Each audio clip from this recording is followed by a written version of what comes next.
Vegetarianism is the opposite of veganism. They're not similar, they're not anywhere near the same thing.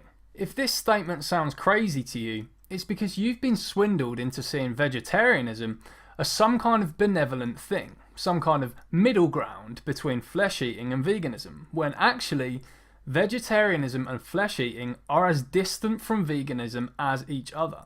I like to think of vegetarianism as a sleazy salesman. It presents itself to the buyer as an act of altruism and kindness, when the reality is that the buyer, high on feelings of positivity as they make the transaction, will be paying for exactly the same evil and cruel acts they were paying for before. In fact, the smokescreen of vegetarianism as ethical or even semi-ethical is so strong that I bet many of you who are vegan, who are watching this video, disagree with me vehemently already when I say that vegetarianism is actually the opposite of veganism. I'm going to now prove to you just how effective this sleazy sales trick has been with a simple experiment. If I say shredding male chicks alive in a macerator is the opposite of veganism, I'm pretty sure 100% of people watching this video would say, well, obviously. If I say bludgeoning calves to death with pickaxes is the opposite of veganism, once again, I'd bet my house that every single person watching this video would be in complete agreement. If I say hacking lambs' tails off and sending them on ships for live export in the wool industry is the opposite of veganism,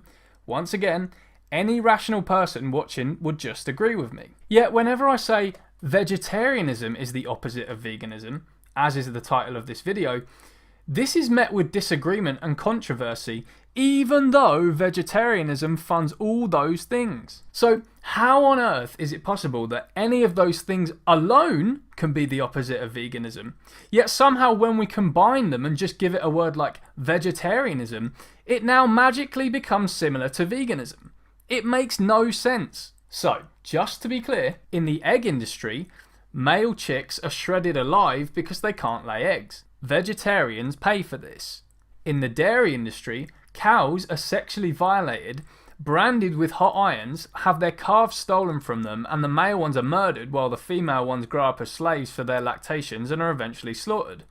Vegetarians pay for this. In the wool industry, lambs unfit for wool production are bludgeoned to death by being slammed against the wall or floor, while ones fit for wool production have their tails hacked off, have tags put in their ears, are shorn, often very roughly, being beaten and cut during the process, and are eventually murdered, often after being exported to other countries on hellishly long journeys via boat.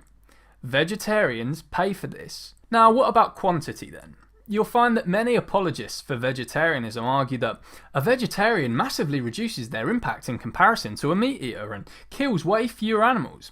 And you know what? Maybe in some cases that's true. But guess what? You can't just make blanket statements like that.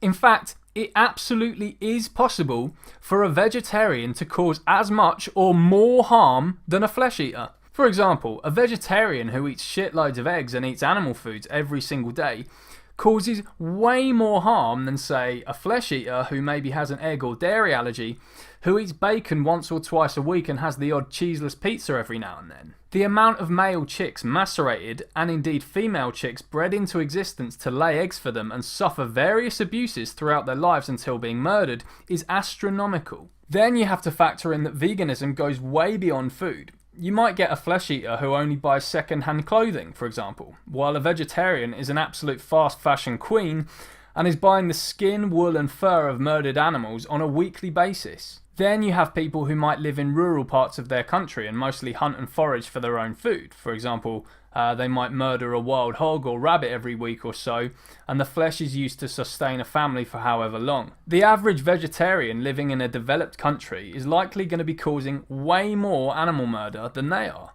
In fact, I've found that vegetarians are often the biggest addicts to these products there are. They absolutely fill their shopping trolleys to the brim with cheese, eggs and so on. It just strikes me as incredibly naive to make these statements like saying that vegetarians cause less harm than flesh eaters do. Which ones? So what about when people say that vegetarianism is a stepping stone and thus some kind of middle ground between carnism and veganism, and that it helps many people transition? The problem with this argument is that it arbitrarily assigns flesh as having some kind of magical halfway transitional property and ignores the others. And this is the problem with the concept of vegetarianism.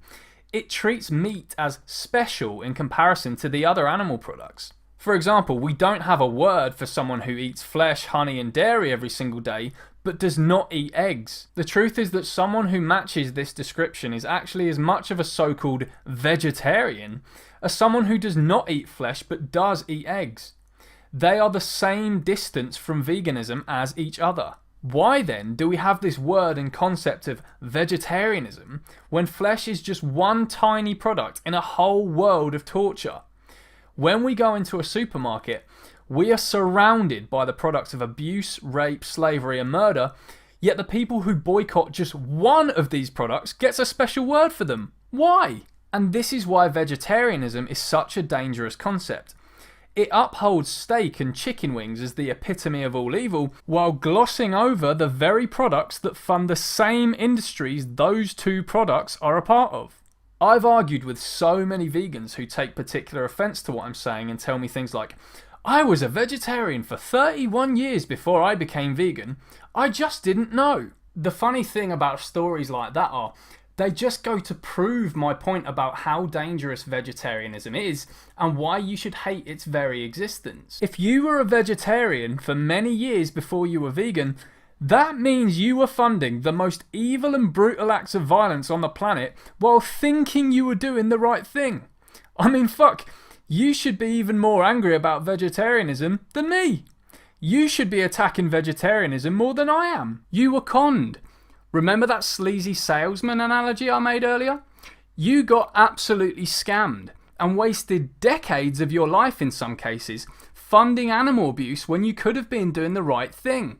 Don't get angry at me for pointing this out, get angry at vegetarianism. Another problem with vegetarianism is that its very existence paints veganism as extreme or a step too far. When vegans in any way condone vegetarianism, all they're doing is solidifying this carnist idea that eating flesh is the norm, vegetarianism is, a little weird but okay, and then veganism is just this radical, crazy, out there thing that's just taking it too far. In fact, when you first went vegan, I'll bet my bottom dollar you had people say to you, why not just go vegetarian instead? What we need to be doing as vegans is hammering home the position that vegetarianism isn't some kind of alternative to carnism. It is carnism. You're either a vegan or a carnist. That's it. There's no in between. There's no middle ground. You either support animal slavery or you don't. Veganism is a stance against the exploitation and murder of animals. Vegetarianism, however, revolves around the exploitation and murder of animals. Vegetarianism is the opposite of veganism. Thanks very much for watching, everyone. Please like this video and share it far and wide. Hit the subscribe button, and if you like my content, consider supporting me on Patreon. Thanks, everybody.